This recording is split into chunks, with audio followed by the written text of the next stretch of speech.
सभी साथियों को नमस्कार, राम राम, शास्त्र काल सलाम। इस वक्त की एक और बड़ी हैरान कर देने वाली खबर उत्तर प्रदेश से निकल कर आ रही है। साथियों, जैसा कि आप लोग जानते हो, अतीक अहमद का राज तो खत्म हो चुका है, लेकिन उसके पीछे भी और बड़े बड़े राज निकल रहे हैं जिनको लेकर हर कोई हैरान है और लगातार यहाँ पर इनकी बड़ी खबरें सुर्खियों में बनी हुई है। वहीं साथियों, बात करें तो यहाँ पर अतीक अहमद की पत्नी शाइस्ता परवीन और यहाँ पर अशरफ की पत्नी जैनब, दोनों को लेकर बड़े बड़े खुल रहे हैं राज। इनको लेकर हर कोई हैरान है क्योंकि यहाँ पर इनके पीछे एक और बहुत ही बड़ी गैंग काम कर रही है, जिसको लेकर यहाँ पर बहुत बड़ा खुलासा सामने आया है।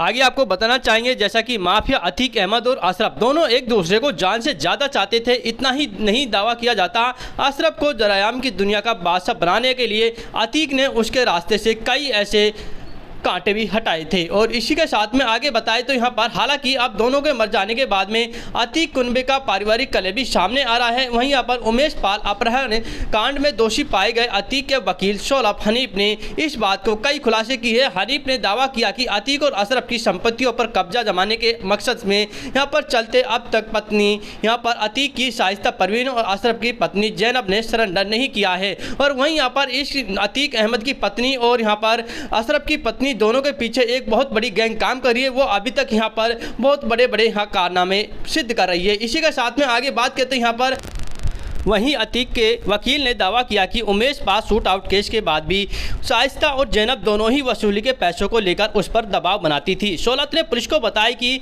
कुछ साल पहले शाइस्ता परवीन ने वसूली के तौर पर किसी से फॉर्च्यूनर कार ली थी। इससे जैनब खासी नाराज हुई थी और उसने बरेली जेल फ़ोन करके अशरफ को ऐसी कार लेने की जिद कर दी थी। लेकिन यहाँ पर अशरफ भी अपनी बेगम का काफ़ी दीवाना था और उसने जिससे यहाँ पर फॉर्च्यूनर कार ली थी उसको वापस डिमांड कर दी कि आप मेरी बेगम को भी इसी प्रकार की कार दीजिए, अन्यथा आपको यहाँ जीना हराम कर देंगे। इसी के बाद में फिर उसने यहाँ पर उसकी बेगम को भी दिलाई और इस प्रकार के यहाँ पर दोनों ही शाइस्ता और उसकी देवरानी एक दूसरे की प्रतिद्वंदी बनी रही थी। आप लोग क्या कहना चाहते हो?